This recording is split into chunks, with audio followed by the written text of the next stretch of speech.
विषय कोई बड़ा ही मुश्किल हो और आपको हाथ पकड़ने वाला एक चाहिए, और वो भी कौन? गुरु।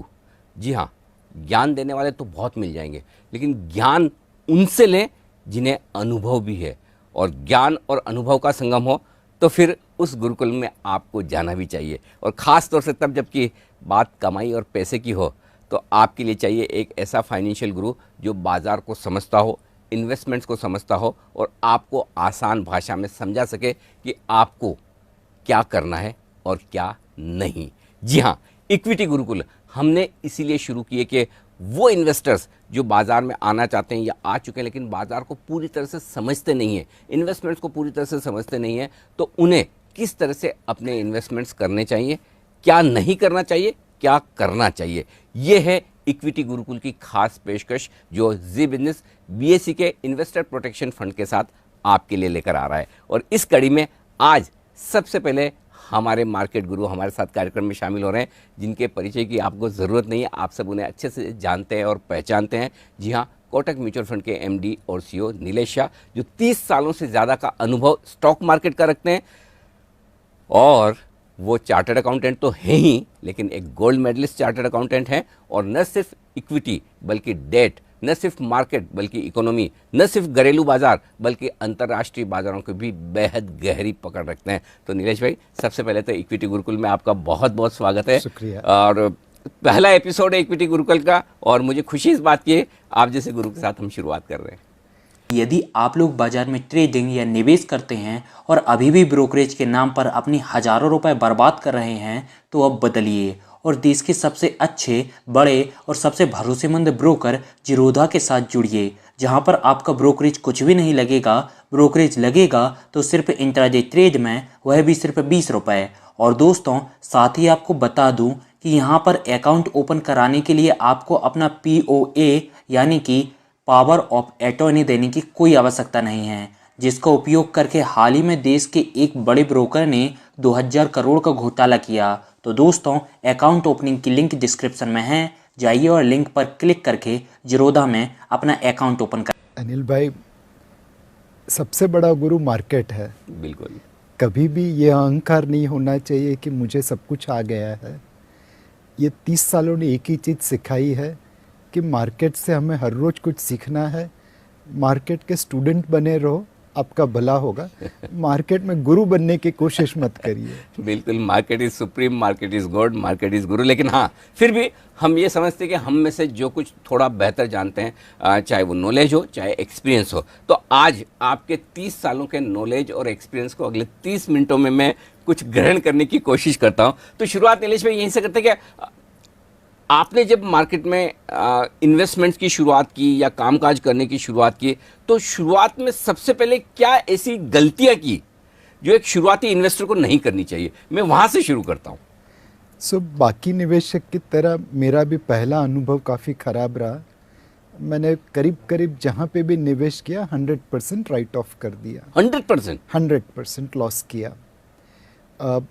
बचपन में पढ़ा था रामायण में कि राम के नाम पे पत्थर तर जाते हैं। अब मार्केट में आके पता चला कि राम के नाम पे ही पत्थर तरते हैं, रावण के नाम पे नहीं। 91-92 हर्षद मेहता का समय था। कई ऐसी कंपनी के स्टॉक ऐसे बढ़े जैसे पीछे रॉकेट लगा हुआ था। एंड हम लोग सब मोमेंटम इन्वेस्टर बन गए थे। एंड पहला जो एक्सपीरियंस था, जो आज लिया कल दुगना हो गया, कल लिया परसों दुगना हो गया, तो हिम्मत भी आ गई। हमें पता ही नहीं चला था कि ये मार्केट किस तरह ऑपरेट करता है। इनिशियल सक्सेस ने थोड़ा गुमराह कर दिया, थोड़ा अहंकार पैदा कर दिया। राम और रावण का डिफरेंशिएटर हमें नहीं पता चला। एंड ऐसी कई कंपनीज में निवेश किया जिसमें कोई फंडामेंटल नहीं था। लेकिन यहाँ पर एक चीज़ मैं आपसे पूछना चाहता हूँ। आपने कहा कि शुरुआत में दूसरे इन्वेस्टर्स की तरह आपने भी नुकसान किया, उन शेयरों में पैसा लगाया जो जीरो हो गए।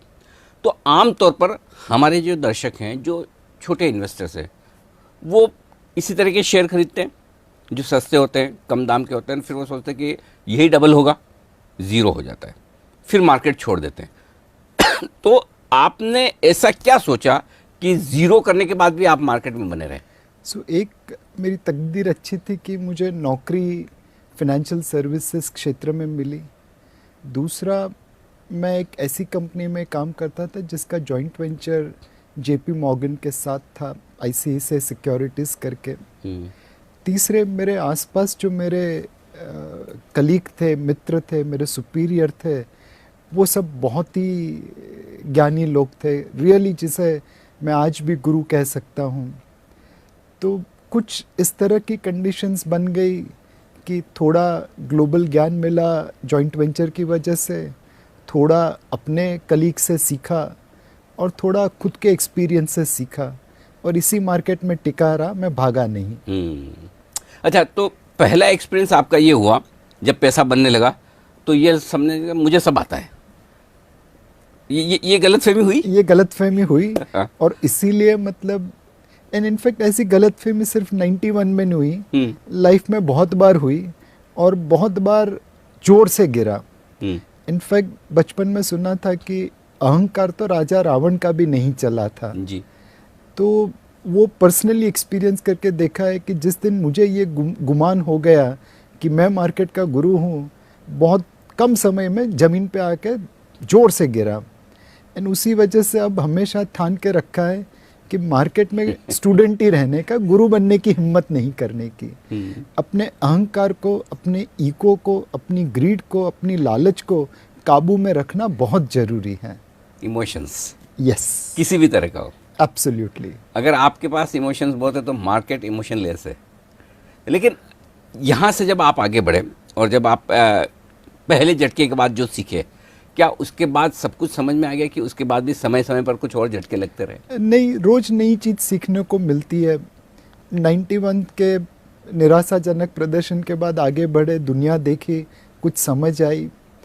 फिर एक उस समय का कुछ माहौल ऐसा था, कुछ अपनी परवरिश ऐसी थी कि गोरा जो बोले वो सब सही। हाँ, एफआईज ने जो किया बस, एफआईज ने जो बोला वो सही। मतलब कुछ इस हद तक का माहौल था कि गोरे का फ़ोन आया तो हम तो खड़े होके बात करते थे। एंड देन जीडीआर में देखा कि उन्होंने बहुत सारी ऐसी कंपनीज के स्टॉक ले लिए जिसके भाव हमें वाजिब नहीं लगे थे, बट हमने सोचा कि शायद हमें कुछ समझ में नहीं आ रहा है, इनको वो चीज़ दिख रही है जो अपनी समझ के बाहर है। राइट। वही चीज़ थोड़ी आगे बढ़ते बढ़ते 97-98 में आ गई, जब बहुत मंदी थी और बहुत सारे गोरे आके हमें ज्ञान देते थे कि बस भारत का तो भट्टा बैठ जाएगा। फिर 2000 में देखा कि technology, media and telecom bubble चल रहा था, टीएमटी का जमाना था, अनाप शनाप भाव बढ़ रहे थे। तो ये जीडीआर से लेके टीएमटी तक में ये समझ आ गई कि भैया कौन बात कर रहा है वो महत्व नहीं है, क्या बात कर रहा है उसका महत्व है। राइट। जस्ट बिकॉज आपके ऊपर वाला कुछ बोल रहा है तो वो सत्य हकीकत नहीं है, वो भी गलत हो सकता है। तो ये सालों ने वो हिम्मत बना दी कि सुनिए सबकी, करिए अपनी। कोई ऐसा ज्ञानी नहीं है इस पूरे मार्केट में जो आने वाले कल में क्या होगा वो आपको बता पाएगा। आपको अपना एनालिसिस करना है, सबकी सुनिए, बट अपना एनालिसिस करके खुद का डिसीजन लीजिए। एंड कुछ हद तक वो हिम्मत आ गई कि एक बार एक बड़े विद्वान निवेशक के जिम रॉजर्स करके, जब उन्होंने भारत के ऊपर सेल कॉल दिया तो हिम्मत करके पब्लिक में उनके सामने लिख दिया पूरी विनम्रता से कि सर आप गलत है। बिल्कुल, और तब मैंने आपका इंटरव्यू भी किया था, मुझे याद है। इंटरव्यू भी लिया था। एंड टचवुड एटलीस्ट आज तक तो मैं जिम रॉजर्स से सही हूँ। नहीं, उसमें कोई डाउट ही नहीं है। और एक्चुअली मैं आपसे जब ये जान रहा हूँ तो इसके पीछे मेरा मकसद भी है कि हमारे जो दर्शक हैं, जो व्यूअर्स हैं, जो इक्विटी का इन्वेस्टमेंट करना चाहते हैं, उन्हें ये समझ में आना ज़रूरी है कि किस तरह से बाज़ार में अच्छा और ख़राब वक्त दोनों चलते हैं, अच्छे और बुरे शेयर दोनों होते हैं। आपको उससे समझ कर आगे कैसे करना है, लर्निंग्स उसके बाद और आगे जब बढ़े जिम रॉजर्स के बाद, उस वहाँ पर किस तरह की नई लर्निंग्स आई? सो 2008 के आसपास हमें पता चला कि वैल्यूएशंस का क्या इम्पोर्टेंस है। वो एक ऐसा समय था जहाँ पे एक इंफ्रास्ट्रक्चर कंपनी का मार्केट कैप पूरे फार्मास्यूटिकल सेक्टर से ज़्यादा हो गया था। ऐसा लग रहा था जैसे भारत में इंफ्रास्ट्रक्चर बनता ही जाएगा और ये सारे स्टॉक चलते ही जाएंगे। सो वैल्यूएशन की इम्पोर्टेंस 2008 ने हमें सिखा दी। एक कहावत है मार्केट में कि भाव भगवान है, जो भाव बोले वो सही, बट उसका एक कोरोलरी है, प्राइस इज व्हाट यू पे, value is what you get. तो ये दोनों चीजें अपने मायने में सही है और उनका रिकंसिलेशन मुझे 2008 ने सिखा दिया। ठीक बात है। तो मतलब कोई भी चीज़ भाव से अच्छी है और कोई भी चीज़ भाव से बुरी भी हो सकती है। एब्सोल्यूट, बिल्कुल। तो चलिए, ये तो आपने अपने अनुभव से सीखा। अब आपके अनुभव से मैं चाहता हूँ कि हमारे दर्शक सीखें कि इस मार्केट में जहाँ सबसे बड़ी चीज़ डर लगता है, डर एक ही बात का है और वो ये है, और ये राष्ट्रीय नहीं अंतर्राष्ट्रीय समस्या है हर एक इन्वेस्टर के साथ, हिंदुस्तान में चाहे इंटरनेशनली।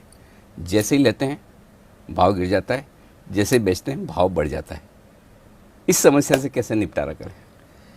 सो इस समस्या का एक ही समाधान है। इंडिया के नंबर 1 ब्रोकर जीरोधा के साथ जुड़िए, जहां पर आपका ब्रोकरेज कुछ भी नहीं लगेगा। ब्रोकरेज लगेगा तो सिर्फ इंट्राडे ट्रेड में, वह भी सिर्फ 20 रुपए। तो दोस्तों, अकाउंट ओपनिंग की लिंक डिस्क्रिप्शन में है, जाइए लिंक पर क्लिक करके जीरोधा में अकाउंट ओपन कराइए। कि हम इसको एक्सेप्ट कर ले। अगर मैं मेंटली प्रिपेयर हूँ कि मेरे लेने के बाद भाव गिरने ही वाला है और मेरे बेचने के बाद भाव बढ़ने ही वाला है, तब अगर वो हो जाता है तो मुझे उतना शॉक नहीं लगता। Right. So I think it is acceptance of reality कि बस मार्केट है, ऊपर नीचे होता ही रहेगा, मुझे अपने रास्ते पे जाना है। हम लोग ट्रेन में बैठते हैं और जब ट्रेन चालू होती बहुत आवाज़ करती है, बट उस वजह से डर के मारे हम ट्रेन तो छोड़ नहीं देते। कई बार ट्रेन स्टेशन पे रुकती है, उसमें आगे इंजन जोड़ना है या पीछे बोगी जोड़नी है, तो ट्रेन को कभी पीछे भी लेके जाते हैं। हम लोग डर के मारे उतर तो नहीं जाते कि ये ट्रेन रिवर्स में चली गई। तो जो मैच्योरिटी आप एक ट्रेन ट्रैवल में लगाते हैं, बिकॉज आपको एक्सपेक्टेशन है, आपको रियलाइजेशन है, वही मैच्योरिटी आपको स्टॉक मार्केट में लगानी है। बैठे तो नॉइज जोर से होगा, कभी कभी ट्रेन रिवर्स में भी चलेगी, बट अगर बैठे रहे, ट्रेन नहीं छोड़ी, तो अपनी गाड़ी मकाम पे पहुंच जाएगी। बैठे रहना जरूरी है, बैठे रहना बहुत जरूरी टिकट खरीद कर। टिकट खरीद के।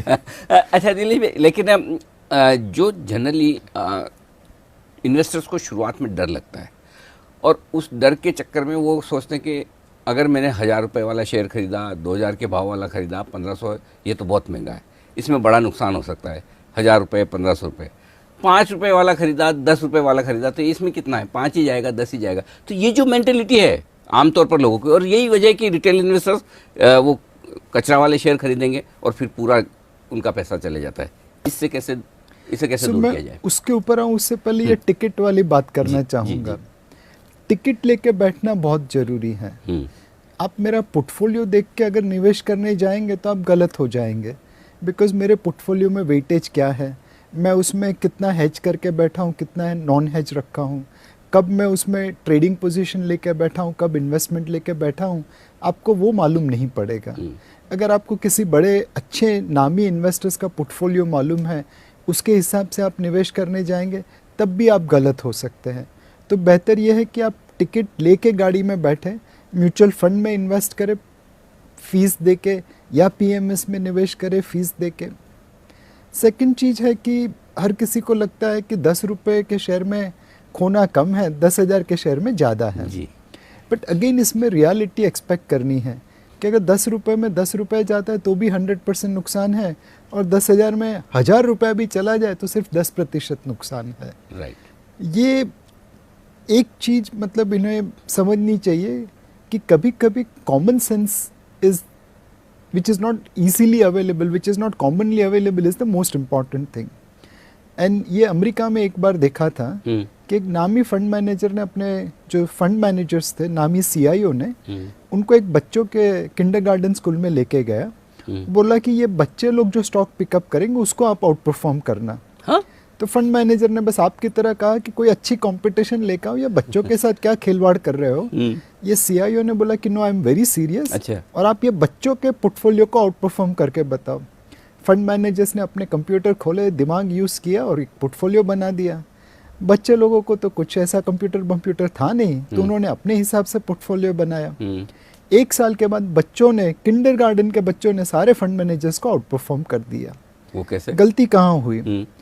फंड मैनेजर्स ने अपना बहुत ज़्यादा तेज दिमाग लगा के ये स्टॉक लिया, वो स्टॉक लिया, ये स्टॉक लिया, वो स्टॉक लिया। बच्चों ने वही चीज़ें ली जो वो यूज़ करते थे। जॉनसन एंड जॉनसन का सोप मालूम था तो जॉनसन एंड जॉनसन ले लिया। किसी कंपनी की चीज़ खाते थे तो क्राफ्ट ले लिया। कहीं का जो प्रोडक्ट यूज़ कर रहे हैं, प्रोडक्ट वो यूज़ करते थे वही उन्होंने ले ली और उसी चीज़ ने आउट परफॉर्म करके दिखा दिया। सो बच्चों जैसी जो सरलता है, कॉमन सेंसिकल चीज़ है, वही आपको इन्वेस्टिंग में लाना है। सुनने में कितना आसान लगता है और करने में वाकई में इतना मुश्किल है। 30 साल के बाद यही सीख रहा हूँ। हाँ, ये बात सही है कि मैंने कई देखा है, कई सारे ऐसे प्रोफेशनल्स देखे हैं, जैसे डॉक्टर्स है।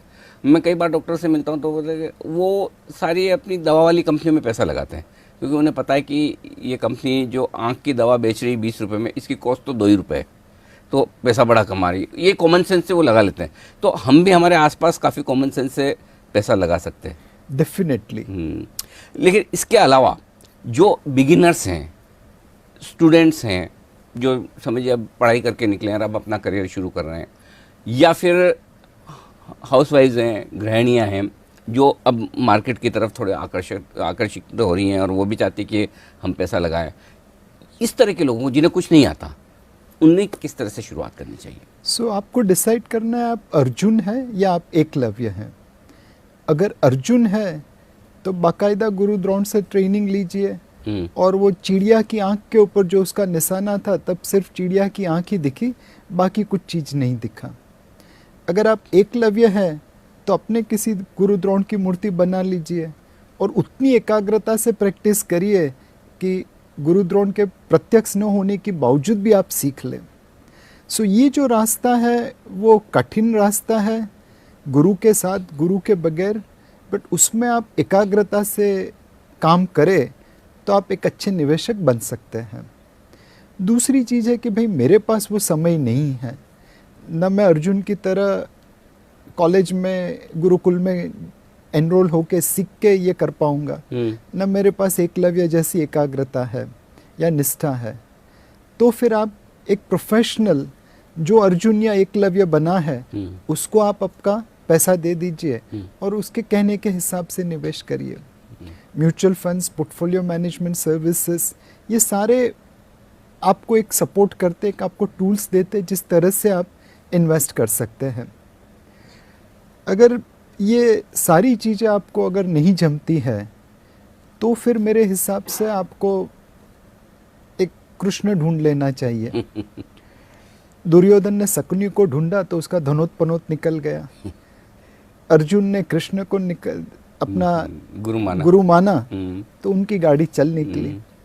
तो एक ऐसा फाइनेंशियल एडवाइजर पकड़ लीजिए जो कृष्ण की तरह आपको महाभारत के युद्ध में जिता सके। लेकिन नीलेश भाई, ये मार्केट की महाभारत में अंदर अभिमन्यु को चक्रव्यूह में घुसाने वाले लोग बहुत है, वो बाहर कैसे निकलेगा?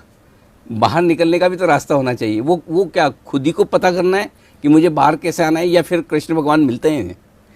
सो अभिमन्यु बनना है और चक्रव्यूह में घुसना है, या अर्जुन बन के चक्रव्यूह में घुसना है? महाभारत में तो अर्जुन चक्रव्यूह में नहीं घुस पाया, बट जब उसे जयद्रथ का वध करना था तब वो कर लिया। सिमिलरली आपको भी डिसाइड करना है कि मैं अभिमन्यु हूँ या अर्जुन हूँ। अभिमन्यु है तो वो चक्रव्यूह में घुस गया जबकि उसे मालूम भी नहीं था कि चक्रव्यूह कैसे तोड़ना है। राइट। बट अगर आप अर्जुन है तो आपने पहले सीखा कि चक्रव्यूह में घुसा कैसे जाता है, निकला कैसे जाता है, और पीछे कृष्ण जैसा सारथी रखा जो आपको चक्रव्यूह में घुसा भी ले और निकाल भी ले।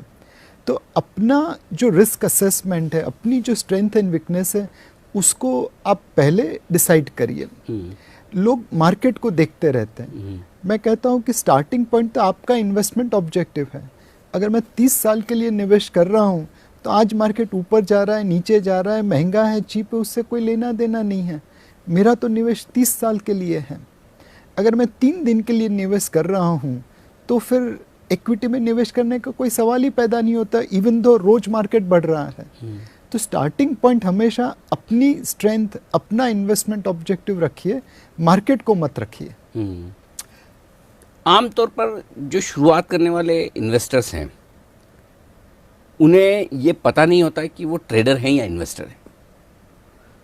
इन्वेस्टिंग करते करते ट्रेडिंग करने लगते हैं और ट्रेडिंग करते करते इन्वेस्टर बन जाते हैं। तो ये जो मिसमैच है, अपने आप को नहीं पहचानने वाले कि मैं ट्रेडर हूँ या इन्वेस्टर, इसको कैसे दूर करना है और इन्वेस्टर बनने के लिए, अच्छा इन्वेस्टर बनने के लिए क्या करना है। इंडिया के नंबर 1 ब्रोकर जीरोधा के साथ जुड़िए, जहां पर आपका ब्रोकरेज कुछ भी नहीं लगेगा। ब्रोकरेज लगेगा तो सिर्फ इंट्राडे ट्रेड में, वह भी सिर्फ 20 रुपये। तो दोस्तों, अकाउंट ओपनिंग की लिंक डिस्क्रिप्शन में है, जाइए लिंक पर क्लिक करके जीरोधा में अकाउंट ओपन कराइए।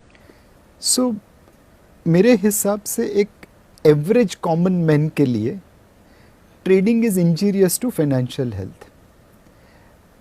ट्रेडिंग करके पैसा बनाना बहुत मुश्किल है। एंड मैं भारत के सबसे अच्छे जो ट्रेडर हैं उनको नाम नहीं करता, बट सबको मालूम है। तो एक फ्लेम यूनिवर्सिटी है पूना में, वहाँ पे मैं गया था एंड मुझे सौभाग्य मिला कि ये साहब भी वहाँ पे आए थे।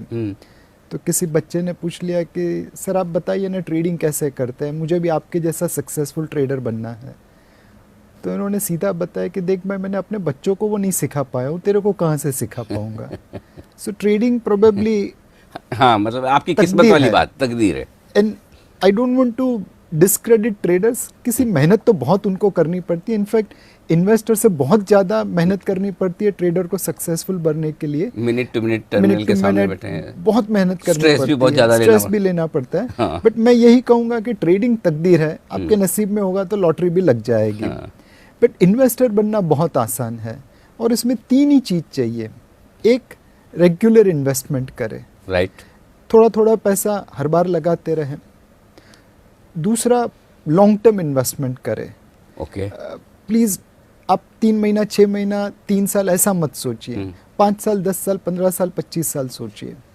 और तीसरा और सबसे महत्वपूर्ण चीज़ है, डिसिप्लिन एसेट एलोकेशन करिए। चढ़ती हुई मार्केट में आपको अगर एसेट एलोकेशन के हिसाब से प्रॉफिट बुक करना है कर लीजिए, गिरती हुई मार्केट में एसेट एलोकेशन के हिसाब से निवेश करना है कर दीजिए।